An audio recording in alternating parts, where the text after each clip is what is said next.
کہیں ایسا تو نہیں ہے آپ نے ایک کہانی سنی تھی, ہم بچپن میں ایک کہانی سنتے اور پڑھتے آئے ہیں کہ شیر آیا, ایک چرواہا جھوٹ بولا کرتا تھا, لوگ جب جاتے تھے تو وہ کہتا تھا کہ میں آپ سے مذاق کر رہا تھا. تو پھر ایک وقت ایسا آیا کہ شیر واقعی آ گیا اور وہ چرواہا آوازیں دیتا رہ گیا کہ شیر آیا, مگر لوگوں نے سوچا کہ آج بھی یہ مذاق کر رہا ہوگا, مگر وہ در حقیقت شیر آ چکا تھا اور وہ اس کی ساری بکریوں کو چیر پھاڑ گیا. تو اس کا کسی نے اعتبار نہیں کیا. آپ نے یہ چوتھی بار اسلام آباد میں جلسہ منسوخ کیا ہے.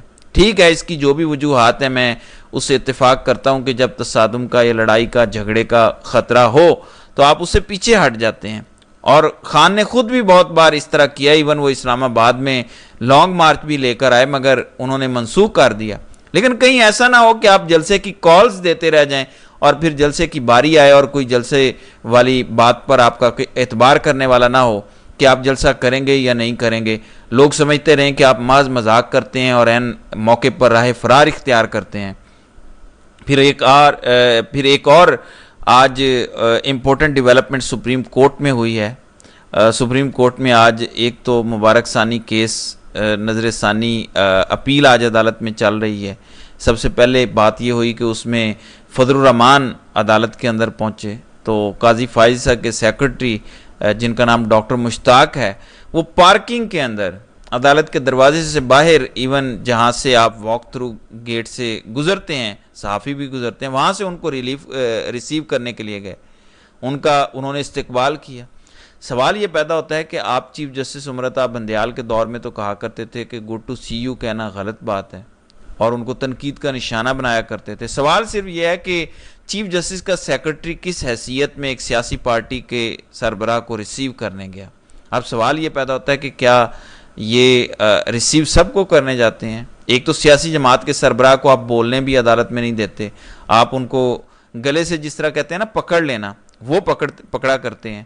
ایک تو یہ ہوا, اور پھر اس معاملے میں آج یہ ہوا, ایک جانب انہوں نے استقبال کیا, پھر بتایا گیا جو سیرش عثمان ہیں جو اے آر وائی سے منسلک ہیں, ان کے مطابق مفتی تقی عثمانی روسٹرم پر آئے تو چیف جسٹس قاضی فائز صاحب نے کہا کہ آپ ہمارے استاد ہیں. اب یہ دوسرا رویہ تھا. اس دوران صاحبزادہ حامد رضا, ظاہر ہے وہ بھی دینی طبقے سے تعلق رکھتے ہیں, وہ بولنے لگے تو چیف جسٹس نے کہا کہ نہیں آپ بیٹھ جائیں. اب سوال یہ پیدا ہوتا ہے وہ بھی تو عالم دین ہے, آپ نے ان کو کیوں بٹھا دیا؟ بہرحال عدالت میں بہت کچھ ہوا, کچھ اطلاعات آئیں کہ اس دوران بدمزگی یا اس قسم کی چیزیں بھی ہوئیں, اور قاضی صاحب آج کافی زیادہ پریشان نظر آئے. حنیف قریشی نے اس حوالے سے بہت ساری باتیں شیئر کی. بتایا گیا کہ ایون عدالت کے دوران بدمزگی ہوئی اور آج کھلی عدالت کے اندر چیف جسٹس کو کہا گیا کہ آپ ہمیں اخلاقیات کے درس نہ دیں. بتایا گیا کہ اس حوالے سے وکلاء کی طرف سے جب اونچی آواز میں وہ بات کر رہے تھے تو چیف جسٹس نے روسٹرم پر موجود مولانا سے مخاطب ہو کے کہا کہ ہمارے وکلاء کو اخلاقیات کا دامن ہاتھ سے نہیں چھوڑنا چاہیے.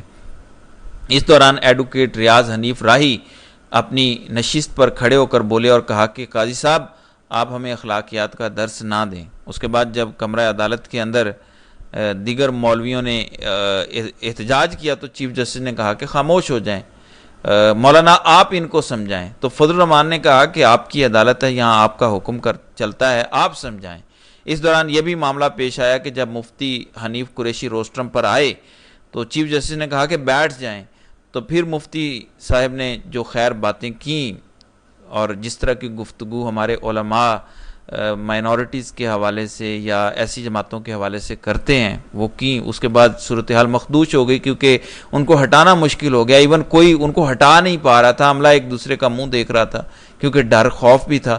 اور پھر فضل الرحمان کو انہوں نے بلایا کہ انہیں سمجھائیں, تو فضل الرحمان نے کہا کہ ٹھیک ہے یہ آپ کی عدالت ہے, آپ کا آرڈر چلتا ہے. اس کے بعد چیف جسٹس خاموش ہو گئے.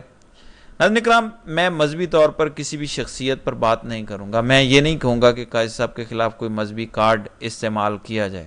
گو قاضی صاحب نے جو فیصلہ دیا یہ بالکل درست تھا. احمدیہ کمیونٹی کے ساتھ جس طرح کا سلوک پاکستان میں روا رکھا جا رہا ہے یہ کسی بھی صورت قابل قبول نہیں ہے.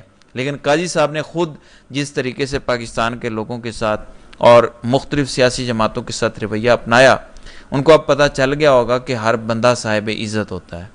آج وہ فرما رہے تھے کہ میں نے 40 سال کی عمر میں حج کیا. کہنا نہیں چاہیے ہر نماز میں میں دعا کرتا ہوں کہ میرے سے کوئی غلط فیصلہ نہ ہو، اچھی بات ہے، لیکن آج جو کورٹ رپورٹرز بتا رہے ہیں، اور سچی بات تو یہ ہے کہ قاضی صاحب ٹریپ ہو گئے ہیں، اور اس کی وجہ یہ ہے کہ جنہوں نے قاضی صاحب کو استعمال کرنا تھا انہوں نے قاضی صاحب کو استعمال کر لیا۔